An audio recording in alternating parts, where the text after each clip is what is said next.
When I was about 16, my parents sent me on a course to discover what the wonderful career that I was supposed to have should be.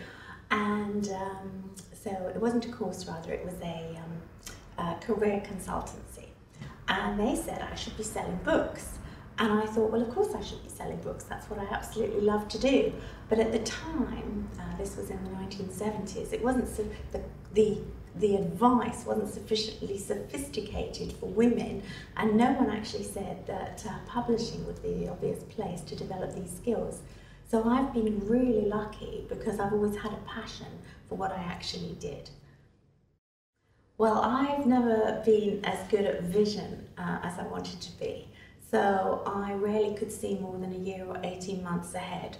And I was always very focused on what we were actually going to publish, because I thought that if we got the books right, then we would get the money right. And not all managing directors of publishing companies think like that, because some are much more inclined to work with the numbers. So I didn't actually think about what I wanted to be. I was very focused on what are we going to publish and how many copies can we sell. Because if we get that right, then the company will grow.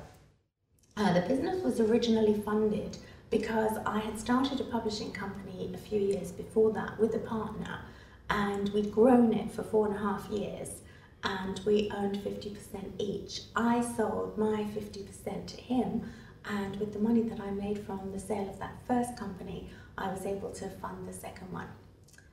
When we started the first company, it was based on our savings. Well, we were always very hot on publicity. Because I thought there's no point publishing books if people don't know they're out there. And some publishing companies take the view that their publicity budgets are limited and they're going to put the money into the books that they see as having the biggest return. We took the view that if we weren't going to spend some money on every book that we published, then there was no point publishing them.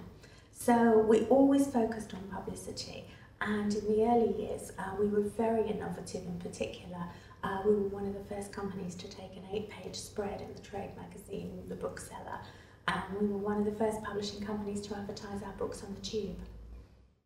I think that at the time that I launched the company, which was the beginning of the 1980s, it was inevitable that I experienced discrimination because it was so unusual for a woman to have her own business at that time. And a study was done early in the 1980s, and the woman who was doing the study could hardly find 50 women who had their own businesses with a reasonable turnover of £1 million and a number of employees. It was so unusual. So I experienced discrimination from the first bank manager I went to, who told me that my husband needed to co-sign the overdraft he was going to give me. My husband wasn't involved in the company in any way, and I didn't see why he should be responsible for anything that I might do to get us into trouble. So I found another bank manager. There is still some discrimination against women. It's not necessarily overt. And I don't think that some of the people who discriminate against women are even aware that they're doing it. But sometimes women express themselves in a different way from men.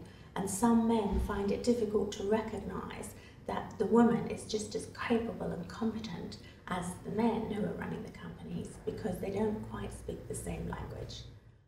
One year I went on holiday to Las Vegas, and I'd never been before, and I gave myself a budget to gamble with the slot machines, and after 10 minutes I realised that my whole life was about big gambles, that I had taken massive gambles every day of the week whenever we bought a new book, which was something that we hadn't published before, and I certainly didn't need to go to the slot machines to find that out, really. We took a lot of chances and we managed our risks very carefully, so that if we were taking a chance on a new subject or presenting a book in a way that was something that was new and different, then we always made sure we weren't overpaying for it, and that we weren't putting all our money into a project that could in any way bring the company down. It is a challenge to run a company for a long time, and there are some entrepreneurs who are good at building companies, and there are some entrepreneurs who are good at running companies that have been started by someone else.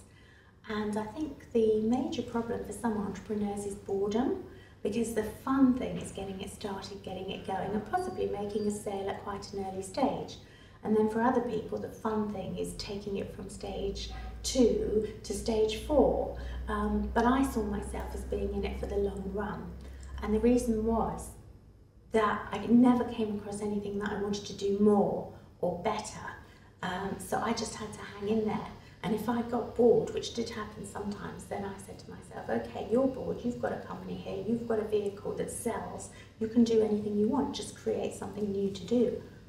I think everyone who wants to get a product listed in major retailers has to see the competition in their own particular sector as the people who are the best. And so when you present, you've got to do it with complete professionalism.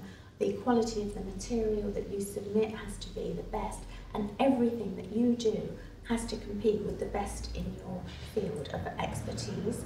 And if you model yourselves on the best, you should be successful. In 2003, we decided on a 5-year plan, and my board of directors and myself aimed to grow the company to 10 million turnover within a 5-year period. And this was at a time when margins in book publishing were really being aggressively attacked by the chain stores, which has been wonderful for consumers, but it was very, very tough for publishers.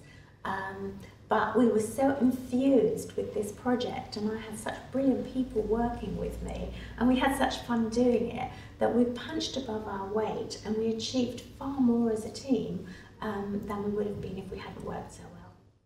Well, I had made up my mind many years ago that I wanted to sell when we were doing well and when there was growth in the company, and I never wanted to be in a position where I would be forced to sell or would be selling when the company was declining. So when we sold the company, we were doing extremely well, and we could see growth ahead, and that was obviously the best time. Piatkus Books was very strong as publishers of mass market fiction, and we were getting a lot of our fiction, a lot of our novels by best-selling authors into the supermarkets.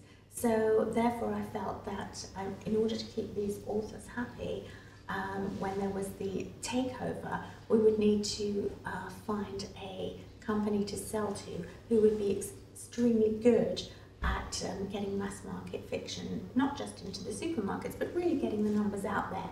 So that actually limited the number of companies that we were wanting to approach. I then went to a company which specialises in media sales in the publishing area, and I asked them to sell my company for me because I felt that it was much too close to home for me to do it myself. And also I wanted the detachment of the party in the middle, and that worked brilliantly. I think the publishing industry is going through a very interesting period, and I don't think anybody can say for sure just what it will look like in the next few years.